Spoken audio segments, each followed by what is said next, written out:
once again here to inform you that like every weekend-ish time, that it is time for the Gay Fox game. Because I'm determined to play this for the end, and then maybe do a Juliet run depending on how I'm feeling. I might take a break or something. Shall we pick up where we left off? Where did we leave off, Juliet? It's a good question. I think there was drama with Silver going on. Oh no, it was the manuscript. Right, today was the day she was going to get an interview with the publisher. Got it. Drink of water. And Twitch is refusing to tell me who's watching. If you are watching, hi. I see you. I'm not surprised when Aspen doesn't show up for breakfast. Before I fell asleep, she mentioned she was feeling nervous about her meeting and expected to be up for a while, and that she'd probably sleep in. I offered to stay up with her, but she declined, saying she'd rather use the time to prepare. Her spot at the table is conspicuously empty as Juliet and I eat together, but I'm not sure I'm sure she'll show up eventually. I keep an eye on my phone after a message from her, even as Juliet and I clean up and start our day, but I don't hear anything from Aspen. The library gradually gets livelier, and I have my hands full restocking shelves and filling out papers. Finally, some familiar faces arrive, though Aspen is not one of them. Be careful. If you drop it, we'll have to start all over. Let's go, it's the baby squad! I'm not going to drop it. You carry it if you're so worried. I can carry it if you'd like, Pippa. It's fine. I can hear the three kids before I can see them. Their voices only getting louder when Armand pushes the front door open and holds it for the other two. Cello enters first, followed by Pippa, who has her arms wrapped tightly around the box. They've come in every day since we visited the Bell House, so Pippa and Armand still remember me. I don't explain my magic to them, they just choose to work up. I didn't explain my magic to them, they just chose to work up here. Good morning, Ms. Cello can't help but yawn as she greets me. Morning. Wow, you guys look exhausted. Ugh. We are. Cello and I stayed up all night finishing our project. Armand was only awake for like half of it. You wouldn't let me touch the models, so why should I have to stay up? You too. Please. So hold on, how is... Okay, my voice should be a lot better now. It was really loud when I looked over my VODs. Even Cello seems too tired to put up with her friends bickering today. They both huff but stop arguing. It was a long night, but we managed to get done. Since we're going back home tomorrow, we wanted to come show you and Ms. Aspen the final version. Aww. She gave us a lot of advice at the Bell House. And a lot of free refills. Yeah, Ms. Aspen was super nice to us. Is she around? Nope. I haven't seen her yet today. I think she had a late night too. I'll try calling her. I'm going to go put this down somewhere. Oh, good idea. All three of them go to find a table where they can set up, and I pull my phone out to give Aspen a call. It rings for a long time, and I'm about to hang up when I finally hear the line click. Hello? Her voice is so groggy that she was clearly still asleep. Hi, Aspen. Sorry to wake you up. Miho? It's fine. Why are you calling so early, though? Is something wrong? Early? It's almost lunchtime. Huh? There's a rustling sound, and I can hear her groan. Oh, I was up so late last night. I remember. Did you get a lot done? I got a lot of worrying done, at least. That's about it. But I'll be ready for this evening. I didn't mean to sleep through breakfast. Adorable. It's alright. Cello and the others are here, though. They finished their project and wanted to show you. But if you're too tired, I can just send you a picture or something. No, it's alright. I'll come over. I just need a bit to get ready. Okay. See you soon then. See you. Let's go. I hang up and then go let the students know what's going on. They wander in the library to entertain themselves while we wait. Finally, the library doors open and Aspen enters, still looking half asleep. She manages to stumble in my direction, and I greet her with a big hug. Good morning. Actually, good afternoon. Don't remind me. I'm glad to see you, though. Same. Miss Aspen, over here! From their chosen spot, the three kids wave at Aspen. Miss Aspen makes me sound so old.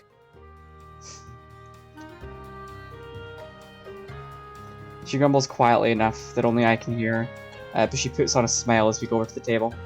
Thank you for coming to see us. Were you up late working too? Something like that, yes. But not as hard as you were, it seems. Congratulations. Shit. Despite her exhaustion, Aspen manages to use her customer service voice and seem genuinely excited for them. Thanks. Me and Cello worked really hard on it. I guess our mom helped too. It was something the three of us all made together. But we wouldn't have been able to do that without visiting the Bell House. I'm very excited to see. Is it in the box? Peppa nods and Armand reaches for it. Peppa pulls the box out of his way. Here we go. She carefully unfolds the flaps and reaches in, lifting out their project. Both Aspen and I gasp as we see it. It's a tiny version of the Bell House, about the size of a shoebox. The walls look like they're made out of cardboard or some other material. The tables and chairs inside are made of clay. Even the stretches of road outside the cafe is included, with the benches and flags and everything else. The smell of fresh paint emanates from the display, along with glue and other craft supplies. It's incredible. Wow. Yeah, this is amazing. Thanks. Although Peppa sounds gruff as always, I can see her blush before she tries to hide her face. Aspen kneels down to get a better look, inspecting all the little details. You even got the bell above the door. How cute. No. It wouldn't be the Bell House without a bell. The plants, too. Great job, everybody. Cello and Armand beam at the praise, and even Peppa manages to smile a small smile. Thanks for letting us spend time there. And for all the coffee! Of course. I remember the stress of homework and group projects very well. At least your group actually works together, instead of leaving it all for one person. That's right. Cello hastily answers, shooting Peppa a look before she can try to challenge it. Thank you as well, Ms. Miho. We would have never found out about the Bell House if you didn't take us there. No prob. I'll take any excuse I can to go there. No. It's true. I speak from experience. Adorable. Hey, you're one of those excuses too. Oh, I'm the excuse, am I? So it's the free drinks you're really visiting for? Only sometimes. Sometimes you still make me pay. Sounds like it should be always from here on out. We both stare at each other for a second before slipping into laughter. Matt just pushed some of the tiredness out of Aspen's eyes. We chat with the kids for a while longer, swapping stories about Wellington and every time I find a new word, my brain immediately short circuits. Amornia? Or Amorena. So finally it's time for them to pack up and get going. Thank you, Mother Season. Aspen helps Pippa carefully return their project to its box and close up. Then all five of us head outside. Thanks again for all your help. Yeah, it was really nice meeting you. I hope we can come back to Wellington again sometime. Me too. It's bittersweet to think that after all this time, tomorrow those two will have forgotten about me. I'm glad they remember Aspen though, and the Bell House of course. Yes. I wish we could stay longer, but I also miss home. It's kind of funny. I wasn't sure if I'd miss San Marino or not before we left, but now I definitely do. Funny how fast that happens, right? Yes. Take care, all of you. You're always welcome at the Bell House again. We'll definitely come back if we can. Her two friends nod. Our man stoops down to pick up the box. I notice Pippa tense up, but she doesn't stop him. Be careful. I will. Okay, time to go. Goodbye, and thank you again. Goodbye. Bye. Off go the baby squad. With a final wave, we see them off until they've gone down the path and disappeared from sight. Once they're gone, Aspen slouches, sighing and yawning. That was nice. I hope they get a good grade on their project. They better. It looks really good. Are you gonna be alright though? You seem like you're about to fall over. I'm fine. It was nice to have the distraction for a bit. Now all I have left to do is wait for this evening. Wanna go in? Or are you gonna wait at home? I'd rather wait with you, if that's okay. Aww. Of course. I was hoping you'd say that. Aspen holds out her hand and I take it. Together we step back into the library and wait for the appointment hour to arrive.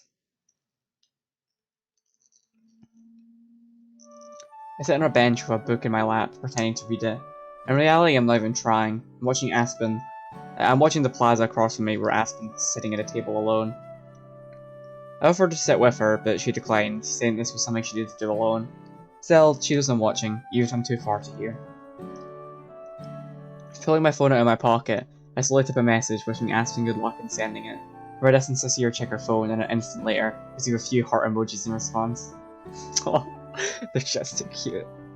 Just then, a stranger approaches her. The two of them talk for a second before Aspen jumps up to shake their hand. Then they both sit down, and Aspen scoots her chair in closer. They chat for a long while, enough for the waitress to come out and refill their drinks several times. From what I can tell, looks like the agent is doing most of the talking, Aspen is mostly listening. Even from behind, I can tell when she's saying something, because of the way she sits up and starts to move about animatedly. After a while, the agent opens their briefcase and passes some papers to Aspen, who stares at them. The agent stands, and a few seconds later, Aspen does too. They shake hands a second time before the agent pays their bill and leaves, Aspen lingering at the table. When a couple more minutes pass by, and she still doesn't move, I get up and go to her instead. Hey, you. Startled, Aspen looks around before looking up to see me. Oh, Miho! Sorry to keep you waiting. I was just... It's alright. I don't mind. How'd it go? The fact that I have to ask means I already know the answer. If it had gone as hoped, I'm sure Aspen would be out of her seat, jumping for joy. It went... fine, I think. You think? Yeah. Shall we head back to the library? It's rather hot, isn't it? Sure. Let's go. It's not hot at all. In fact, it's downright pleasant. I'm sure that's not the real answer she wants to get out. That's not the real reason she wants to get out of here. I lead the way, and although Aspen never lets go of my hand, she doesn't say anything either. The library still has a few guests in it when we get there. We pass by them and head to the dining room instead, only to find it already occupied. Oh, hello. Julia has papers of her own spread out on the table, but she sweeps them together and tucks them away as she greets us. Hey! Still silent, Aspen distractedly sits down, already pulling out the packet the agent gave her to examine. Julia gives me a questioning look, and I offer a tiny shrug in response. I assume we're going to find out what's in Aspen's mind soon. There are two parts to the packet. The first one is huge, almost as thick as a book. It must be the copy of the manuscript Aspen sent in. The second one is much smaller, but still lengthy. That's the one Aspen focuses on. She reads over the document, which has to be at least a dozen pages long, if not more.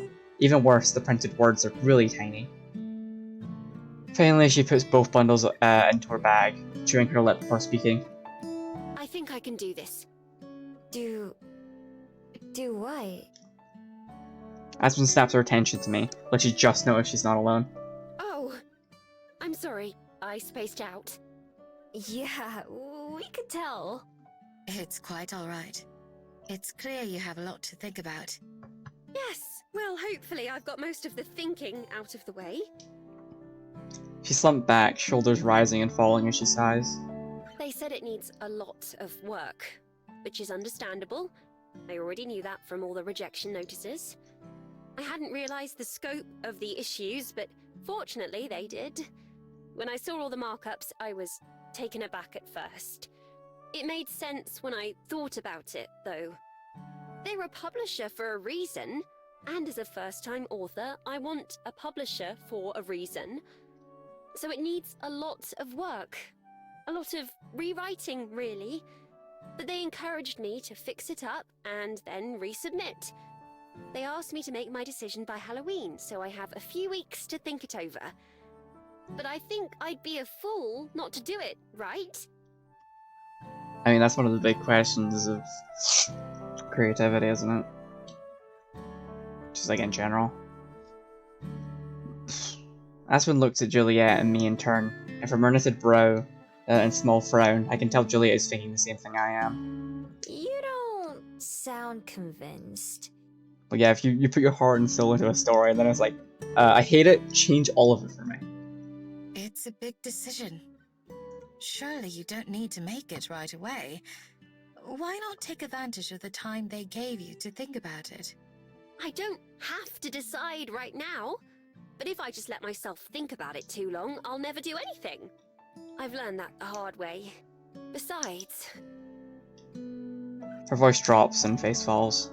there may not be another chance.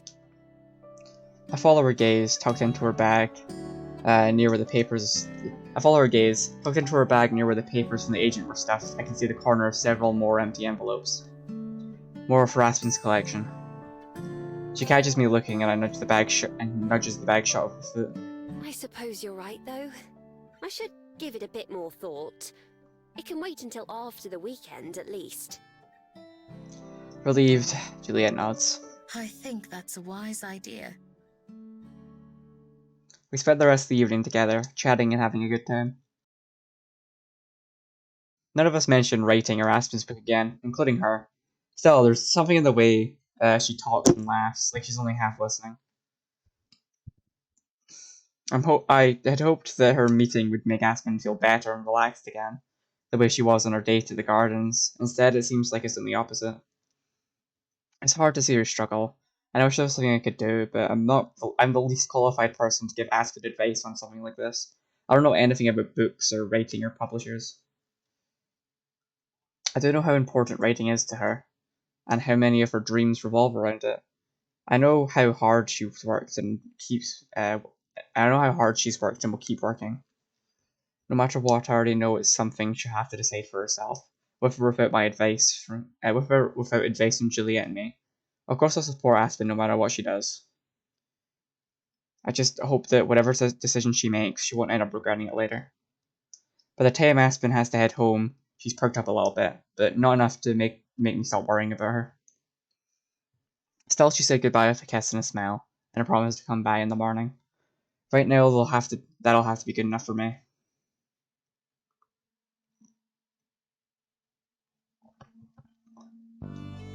On Saturday morning, I wake up my usual time, but linger in bed for a while. I can hear the distant sounds of Aspen and Juliet having an animated conversation. Aspen laughs and Juliet laughs. I don't know what they're laughing about, but I smell it. I just like hearing my girlfriend laugh. After all, no matter what kind of trouble are weighing on our minds, if she's able to laugh despite everything, then that's a win in my book. Aspen, aside from a couple hasty meals, it's been a while since the two of them have really gotten to spend much time together. Sometimes it's easy to forget they've known each other longer than they've known me. Outside, it's shaping up to be another beautiful day. There are clouds, but none of them are rain clouds. The trees and grass sway in a gentle breeze beyond my window. I've had more beautiful days here than I can count. Even Wellington weather, at its worst, hasn't been so bad from indoors. I open my window, enjoying the morning air as I freshen myself up too. Making my way silently to the kitchen, I pause just out of sight and listen. I've given it lots of thought. I have, but I still can't decide. Regina really wants me to take it, of course, but... But there are good and bad parts of both. Exactly. I feel like... I'm not sure who to compare it to. No need to compare. I understand what you mean. For a little while longer, I stay where I am, unseen. Not because I want to eavesdrop or spy on Aspen and Juliet, because I don't want to interrupt them. I just want to let them talk. Maybe I'll do just that. Hearing Aspen express some of her worries and hearing Juliet offer words of encouragement reminds me of some of my earlier days here. Both of them changed their lives around to include me, which is something I've always been grateful for. Still, I should give them a chance to spend some time with just each other. Not because I feel unwelcome or because that hasn't, but because that hasn't really happened since I arrived. Eventually, there's a moment of silence, followed by the sound of a cup being set on the table. I choose this town to make my entrance. Ah, there you are. Good morning, Miho. Good morning! I'll never get over how adorable that fucking Miho is in her little pajamas. I go into the kitchen, grab a piece of toast and an apple, but I don't sit down. Sleep well. Sure did. Now that I'm up, though, I think I'm gonna go for a walk. This early? Well, it was quite nice on my way up here. Yeah, I used to go for morning walks all the time, but it's been a while. You couldn't have picked a better day, it seems. Enjoy yourself then, Miho. I will. See you when I'm back. For good measure, I wrap a couple more slices of toast in a paper towel and put them in my deep pocket. I'm having an aneurysm. For good measure, I wrap a couple more slices of toast in a paper towel and put them in one of my deep pockets, along with another apple and some packs of jam. I wave goodbye before I leave, and then I head back to my room to get dressed before stepping outside towards the road. Munching on my breakfast as I walk, I hum a song to myself that I heard on TV. I go in the direction of the ocean, same as usual. My days of aimless wandering really have decreased. I actually have places to go now, and people to see. A day without any plans is a luxury. I wonder how Zhong and chose where to go in their travels. What first brought them to my forest all those years ago? Was it on a whim, or was there something in particular they were searching for? If there was, I hope they found it. I'd have loved to ask. I'd have loved to tell them all about Aspen and Juliet. More than anything, though, I wish I could have thanked them. Our time together was short, even by human standards, but it still meant everything to me. I take myself to Mount Victoria and start the familiar climb. Before I get to the top, I stop. It's only been a couple of days since I came here and saw Silver. Trying to visit her again so soon might be pushing my luck.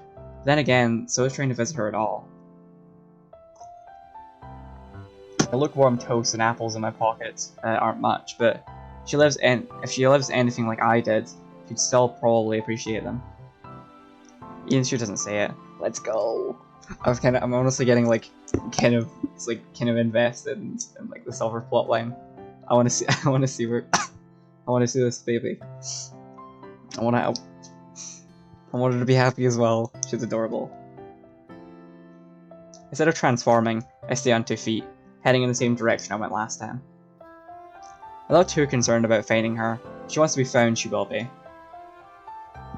Keeping my eyes and ears peeled, I watch for a glint of silver fur or the sound of snapping branch.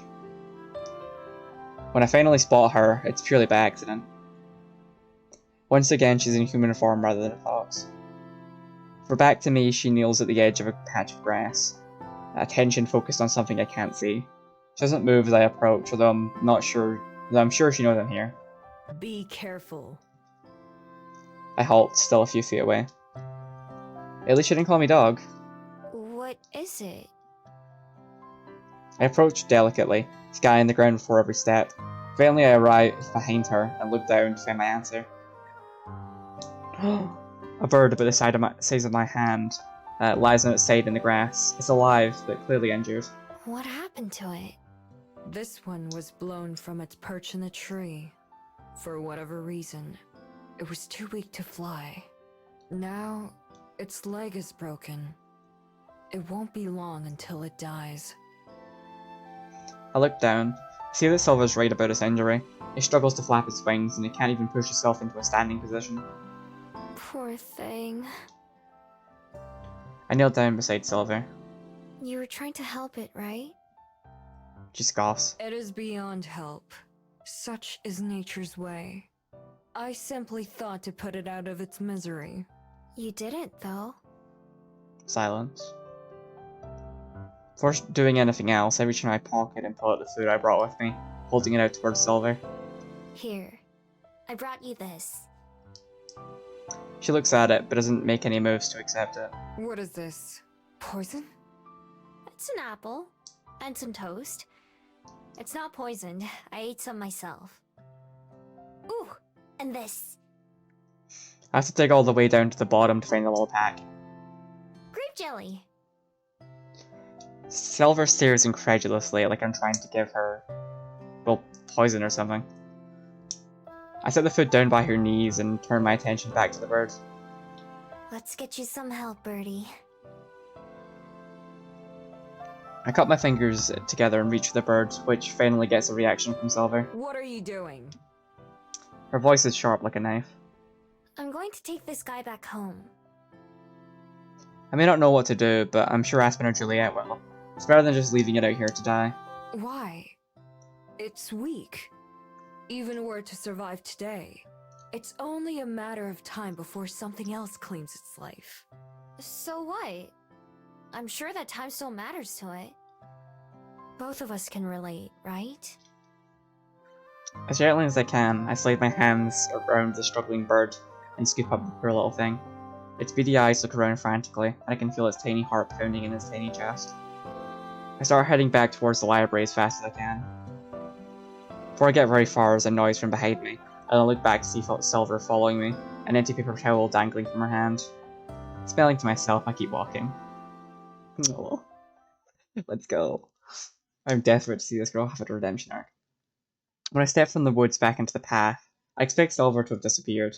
Instead, she takes cautious steps out, looking left and right as if a car might come barreling down the mountain. Avoiding my eyes, she walks past me and keeps going, like she was planning to do this anyway.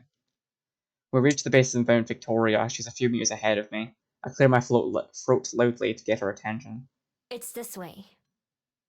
She stomps after me, annoyed at Wellington for its geography or something. Her clothes, which were clearly meant to help her sneak around at night, stand out like a sore thumb in the morning sun. There also must be hot as hell. It's either of those things. If either of those things bother her, she doesn't let herself show it. I curl my fingers to shade the bird as much as I can. It seems to have calmed down a little. It was probably more from exhaustion than anything.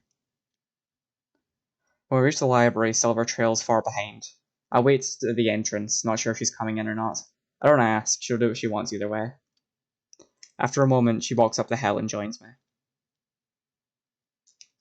I simply nod in acknowledgement before I push open the door with my shoulder, Silver behind me like a shadow. Within seconds, Aspen pops her head out of the dining room. Ah, Miho, we were just... Choking in surprise, Aspen's eyes go wide as a saucer she notices my companion. She disappears from sight, and I can only imagine what she's saying to Juliet right now. Behind me, Silver looks around in curious awe, although she stops when she notices me watching. I jerk my head towards the dining room and head in. Both Aspen and Juliet are waiting, trying to appear casual, but by the way they're both silently staring at the entrance, I'm sure it's just an act. This is Silver. She nods at the ground and says nothing, displaying none of her usual venom or drama. It seems as if she's hiding behind me, which is something I wouldn't have expected her pride to pull out. It's quite nice to meet you, Silver. Charmed. None of them know what to say, I can't blame them. Fortunately, there's something more important to talk about. We came back here because we need some help. Or at least this guy does. I cut my fingers and tilt my hands for Aspen and Juliet to see. I doubt either of them have even noticed I was carrying something. They both lean in to see it. What's this? The bird starts to struggle again, probably because of how many more people are suddenly staring at it. Ah, his leg. I'll be right back. Peering at the little bird, it doesn't take Juliet more than a second to see what's wrong. She hardly departs for the stairs, moving right past Silver without a glance. Silver lurches to the sides to get out of her way all the same. Aspen grabs one of the dish rags and folds it up to make a small square, and then sets it on the table. Why don't you put him down on this? I've read that it's best to put him in a box or somewhere enclosed, but this will do for now. Gently lower the bird into the makeshift cushion. Its eyes still dart around, doesn't struggle as much. I sigh with relief at being able to unfold my hands, shaking and stretching them out before washing them several times. Juliet soon returns with her phone in one hand and a small cardboard box in the other. Using a kitchen knife, she cuts a few holes into the side of the box, then puts it inside. Then puts it aside. Miho, will you help me move him? She takes 2 corners of the rag and I grab the other 2, and we carefully lift it over the box, then set it down inside. Do you think it'll be okay? I keep my voice low in a whisper. Even though the bird can't understand our words, I still don't want it to hear. I hope so. If not for you, it certainly wouldn't have a chance. I've contacted someone who will be able to provide better assistance than we can. She should be here shortly. Is it a vet? No, a contact at the nature preserve. She's rescued quite a few unfortunate creatures like our friend here. I've never heard of a nature preserve before. What's that? It's a conservation area on the north side of town. They have a bunch of protected land where they rehabilitate injured animals or ones that can't survive in the wild. I used to go there on class trips sometimes. One time we had a sleepover there, and I saw a kiwi. She smiles fondly as she recalls the memory. She seems so proud of herself. Adorable. Whoa. I didn't know a place like that existed. It's far from the only one. There are dozens more in New Zealand alone, of all different sizes.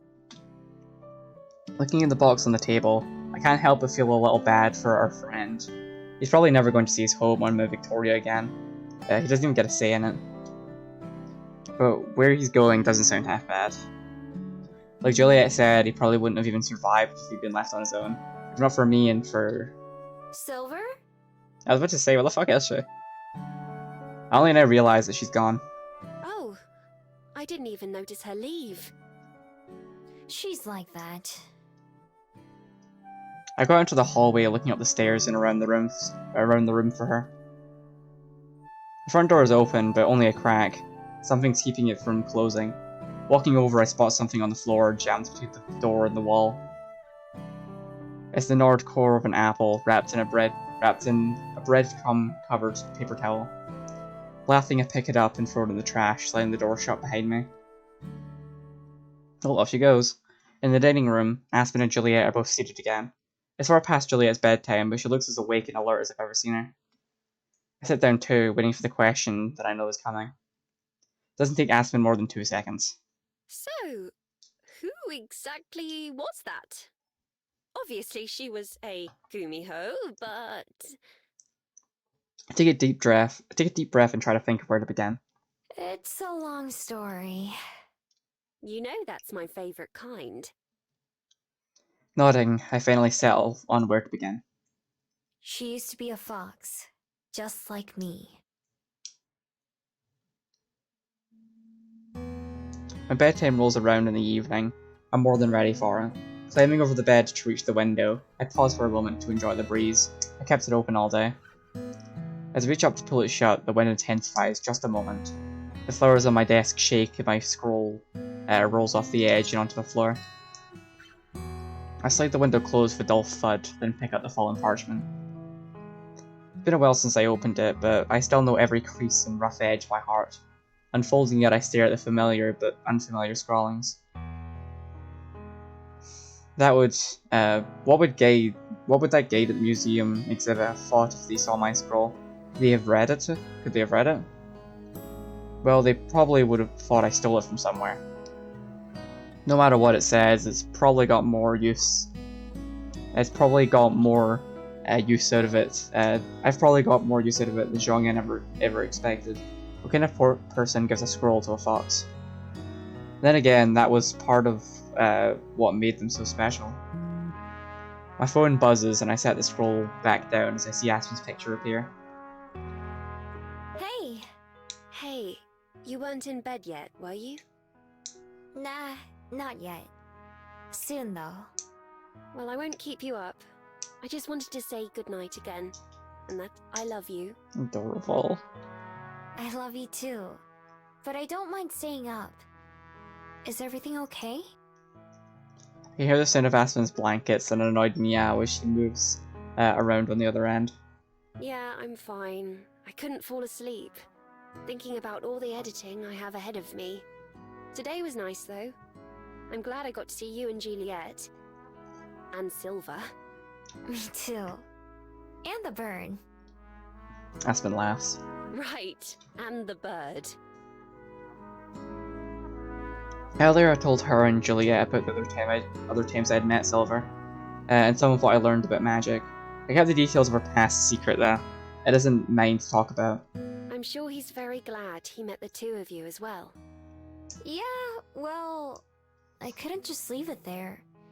Even if it can't have a normal bird life or live in the forest, at least it's got someone to take care of it now. I didn't really do that much. You did plenty. Many people would have left him to die, if they even noticed him at all. Maybe. Yeah. I also didn't tell her and Juliet about how Silver thought she just abandoned him too. The reason I gave Silver for why I couldn't do that was true though. Although I can't blame her for not believing me or understanding. Someone saved my life once too, but Silver was chosen to die. I thought that it should have a chance too. Even though it's just a bird, it's still alive. I'm sure people would have said I'm just a fox before. I didn't even know how to help it. I just hoped you or Juliet would. That was really the lucky part. That and Juliet knowing someone else to contact. It took a lot of people to save that bird, huh? Even Silver in her own weird way, I think she was just glad it survived. There's no response to the other end though. The call is still going, just a faint sound. Aspen? I listen to the sound for a few seconds, realizing it's her breath. She's already fallen asleep. Smiling, I leave the call running as I set my phone next to my pillow and lay down. After a few seconds, the screen turns off, Aspen's photo disappearing as well. Sleep tight. Aww. 2 weeks later. Okay, you can open your eyes. Take my hand off my face and look around. Aspen's apartment doesn't seem any different than usual, aside from being a bit untidy. She stands there in front of me, beaming with her hands behind her back. Maybe it's a little silly to celebrate a 1-month anniversary, but I have a gift for you. Aww. Could this game be any fucking cuter? A gift? Aspen laughs and steps closer to me. Yes, although it's kind of a gift for both of us. Slowly she brings her hand around and reveals what she's been hiding. The stack of papers, too small to be her manuscript, but similar. She turns the stack so that I can see the front page, which only has a few words written on it, short enough that I can sound them out. The Fox and the Grove. Yes, the title was supposed to be a placeholder, but I rather like it. It's a new story that I wrote. You can probably guess what it's about. I flip through the pages. There's only text on one side and a lot of blank space. Still, just holding and looking at this present makes my heart swell. I can't believe you already wrote a new book. It's much shorter than my novel. More like a kid's book than anything. Still, that's amazing. I didn't even know you were working on this. That's because it was supposed to be a surprise, silly. It's just working on all these changes to my novel. I needed something that I could write on the side for fun. No wonder you've been so tired all the time. You've been working on 2 things at once. It's fine. I'm fine. Once I'm done with the edits, everything will be back to normal. Spending time on this felt like a treat. Her bite spell doesn't quite hide the bags under her eyes. I wish I could believe Aspen when she says she's fine. I only have a couple more days before I have to send in my revisions anyway. So by next week, I'll be able to relax again. The area around her desk is messy, rather than the rest of her apartment. Aside from her laptop and notebooks spread across it, there are empty coffee cups, loose sheets of paper, and wrappers from fast food and frozen meals. The covers of her bed are unmade, revealing the shoebox that's hidden beneath it. The lid is bulging with how many letters and stuff are stuffed into it. Noticing my stare, Aspen zips over to the bed and pulls the sheets down to hide the box, kicking some clothes and other stuff on the floor under the bed too. Anyway, here, for you. Has anything I found love under you. that bed? I was like, oh. Yeah, how did anything found under that bed? Whatever. Hit the papers as gently as I can and hold them close to my heart as I lean in to kiss Aspen. I love you too. That's so wholesome. Like always, the moment is way too short, but Aspen's smile looks brighter and more real than when we part. Go ahead and make yourself at home. I need to take care of the cats and do all my other after-work chores. Okay. Let me know if you need any help. Of course. Another kiss on the cheek and then she's off. On one hand, it's hard to believe we've already been dating for a month. On the other, it's hard to believe it's only been a month. It feels like ages since we said goodbye at the bus station. I've had that feeling several times since coming to Wellington, where the days feel like they're either rushed by or drag on. Either way, they've passed, and I've been here for almost 4 months now.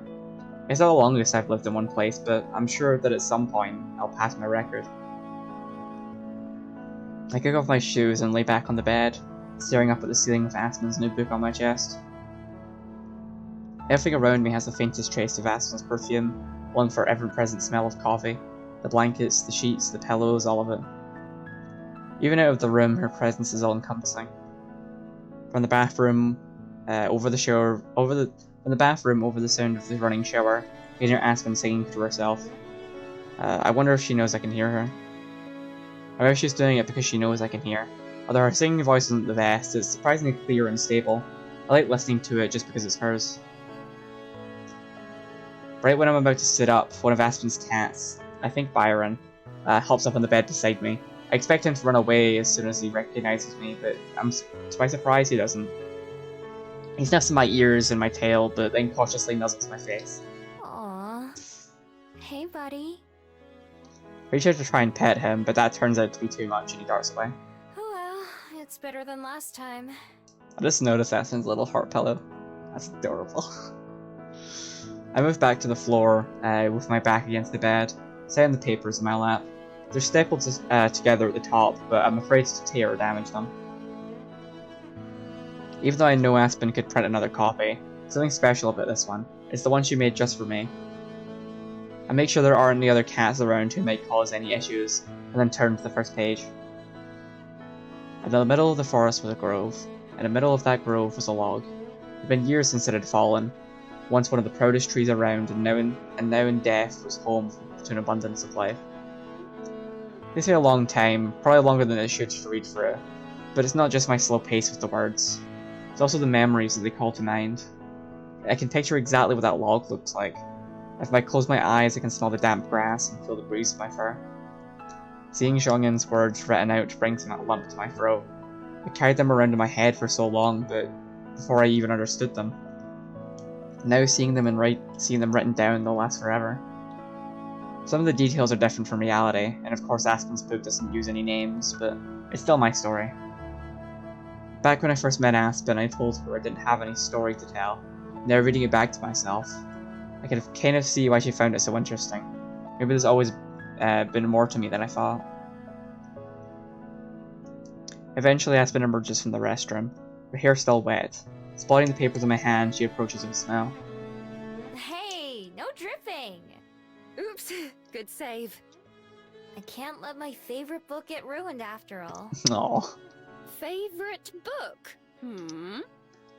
Yeah, I loved it. I really loved it. After putting the papers on the nightstand where they'll be safe, I stand up so I can give Aspen a hug. I'm so glad. That makes it all worth it. I was worried I might get something wrong or forget an important part, but... I cut her off by tapping a finger to her lips. It was perfect. Kissing my finger, Aspen smiles. It's what you deserve.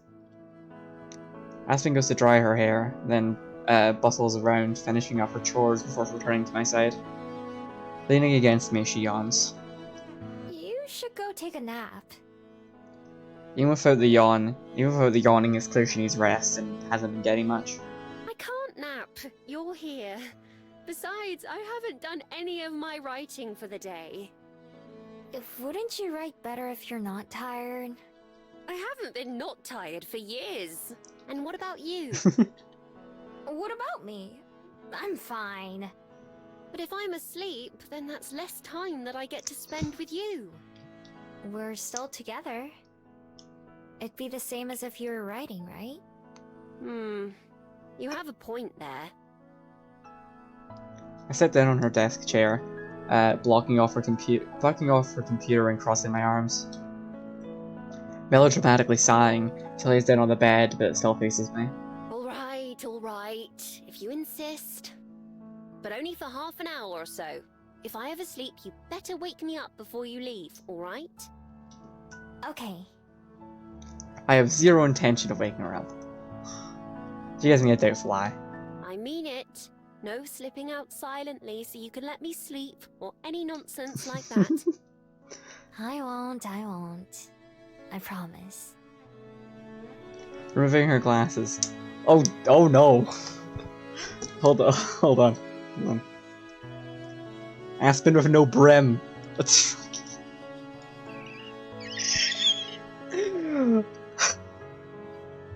Oh, it's always weird when people...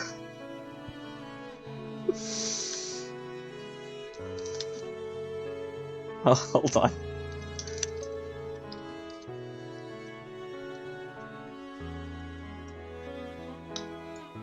Anyway, that's the most cursed thing I've seen today.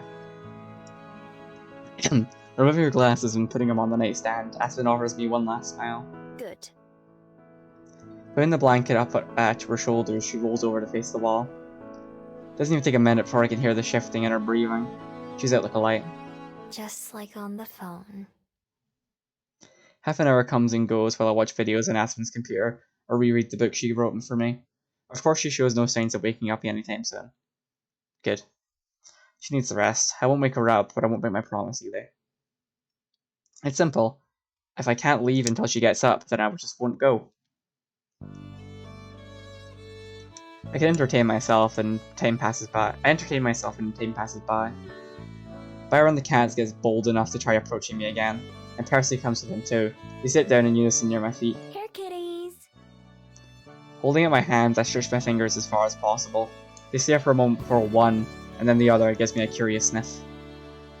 Failing deciding that I'm not afraid, they both rub up against my leg, letting me scratch their backs. Hi!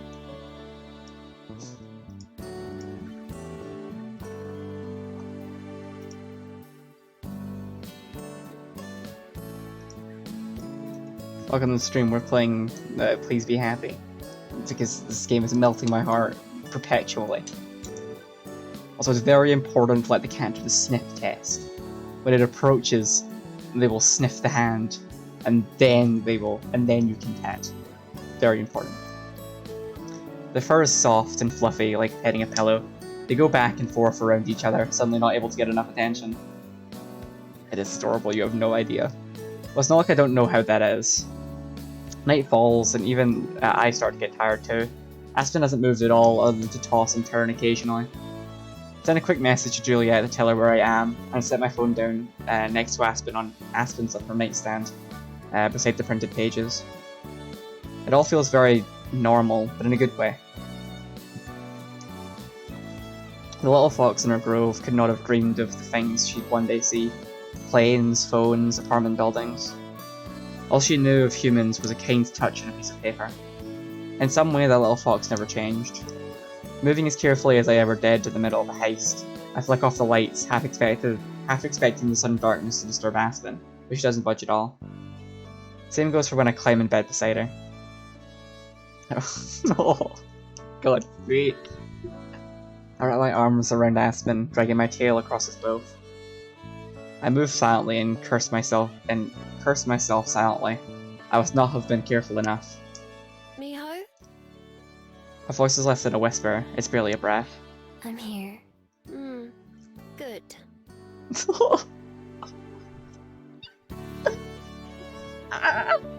My heart.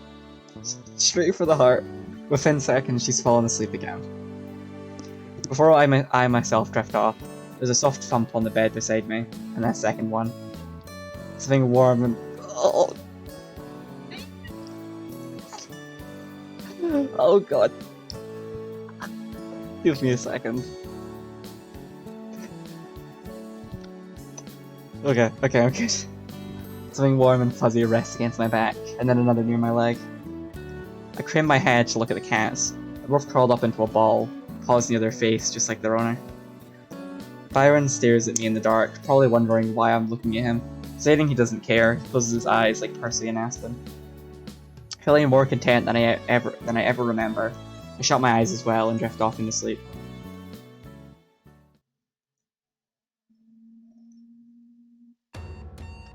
I wake up to a sound from hell. It screeches and blares so loud that it hurts. My eyes should open in an instant, and I sit bolt upright in a place I don't recognize. Where am I? What's going on? Beside me something moves. I stare at the pulsing lump in the darkness and suddenly remember the answer to one of my questions. I'm sort of disoriented I forgot I was at Aspen's. Oh, her little pajamas are adorable too.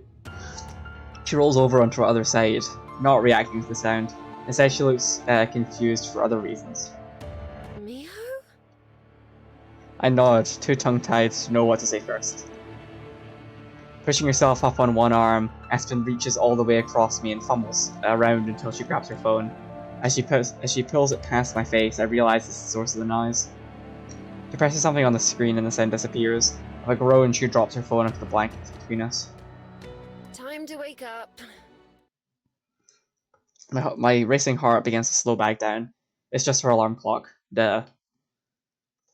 I feel silly for being so panicked, but it really took me by surprise. I'm not sure Aspen even noticed. She rubs her eyes sleepily. I'm not still dreaming, am I? I shake my head. I don't think anyone could still be dreaming after that. Why didn't... I didn't... Her thoughts stumble off into a yawn, and then she tries again. You were supposed to wake me up. Only before I left, so I didn't leave. Even half asleep, she still manages to smile. Rolling onto her back, she looks up at the ceiling with half-lidded eyes. My day's already been made. The two of us are some of the only pedestrians out this early. A few cars and occasional school buses pass by. For the most part, the walk to the library is quiet. Why don't more slice of life, like romance stories, do this? It's always the, oh, will they, won't they, when are they gonna ask each other out? And then it ends the moment they get together. Like, have them ask each other out, and then have them be adorable couple the rest of the show. Huh? Give me that. I want that. This is the best. When we get there, Juliet's already waiting in the kitchen. Good morning, you two. Morning. Hello. Go ahead and have a seat. The coffee's ready, and breakfast will be soon. Thank you, Juliet. You're a treasure. She pours herself a cup of coffee, even though she's already had two before we left her apartment. My pleasure. I'm glad to have a reason to cook. Good. The mental energy it took not to immediately say let her cook is immense and shows how much brain rot I've got off Twitter. Aspen nurses her drink, taking tiny sips, while nearly dozing off against my shoulder. Juliet finishes the food while I spread out the dishes across the table. Thanks, love. Aspen mumbles as I set her plate in front of her. Even for the coffee, it seems like she may fall asleep at any moment. I'm not sure she even knows what she said, but I hear her loud and clear. What do they call it? A pet name? It feels really good. If Silver was here, I'm sure she'd have a bunch of witty things to say about that. As I finish setting the table, Juliet brings a pot and a couple plates of food. Breakfast today is oatmeal with some fresh fruit and a waffle with syrup. That seems to get Aspen to perk up a little bit. After we finish eating and clear everything away again, she finally seems properly alert and awake, after another cup of coffee too, of course. I spent so much time with Aspen over the past few days that when she stands up to go to work, it takes me by surprise. I'd forgotten she has to leave. Once she says goodbye to Juliet, I walk her to the door. Neither of us want to let go of the other, but eventually Aspen takes her first step outside. Have a good day at work. I will. Thank you for yesterday. And today. Even if I slept through most of it, it was nice to wake up beside you. Yeah. We should do it again sometime. Adorable. Absolutely. After this weekend... She searches for the words. You'll be able to breathe again. Exactly. It seems like she might say more, but then with a small shake of her head, she gives me a goodbye kiss. Bye, Miho. See you soon. I watch Aspen go until she disappears from sight.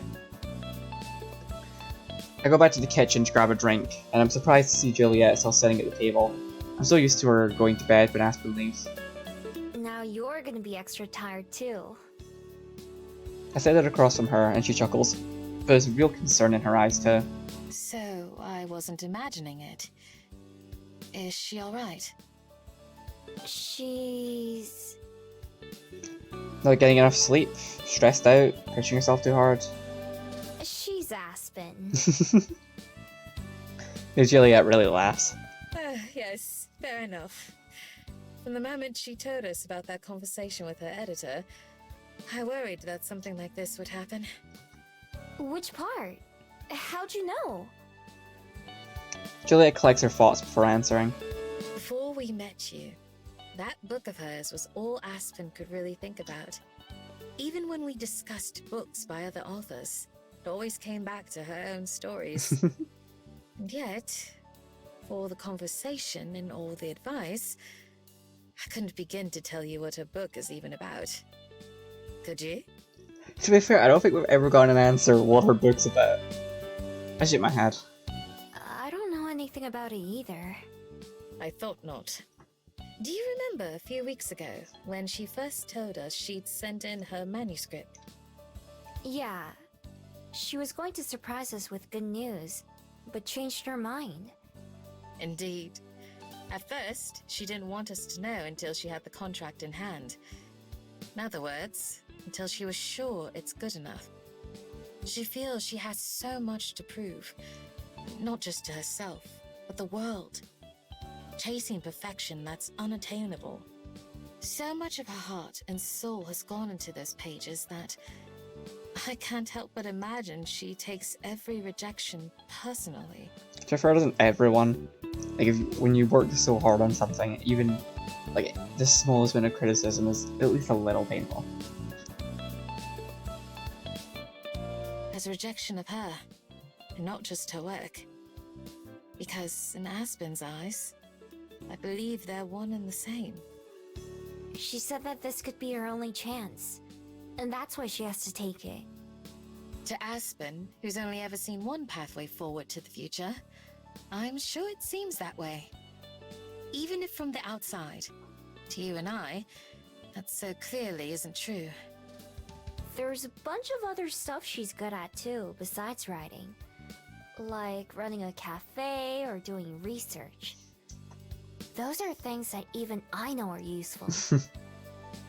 Flopping down in my chair, I stare at the small ring of coffee on the table where Aspen's mug used to be. I wish I could help her. She's done so much for me. But it was all I could do to even get her to sleep. I'm sure that your presence and care for her help more than you know. In the end, painful or not, it's up to Aspen to learn from her experiences. After all, it's one thing to know something from reading it in a book or hearing it from someone else. It's quite another to live through and experience something yourself. You and I can't grow for her. we can be there for her. Sometimes, a kind word and the knowledge that we aren't alone can be the support that we need. The strength must come from within ourselves. That's deep, Juliet. Whatever choices Aspen is faced with, only she can make them. All we can do is offer our comfort and guidance. And Miha?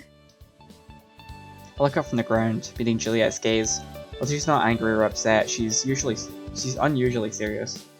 Don't forget to care for yourself too. It's easy to get caught up in the euphoria of love, which isn't a bad thing.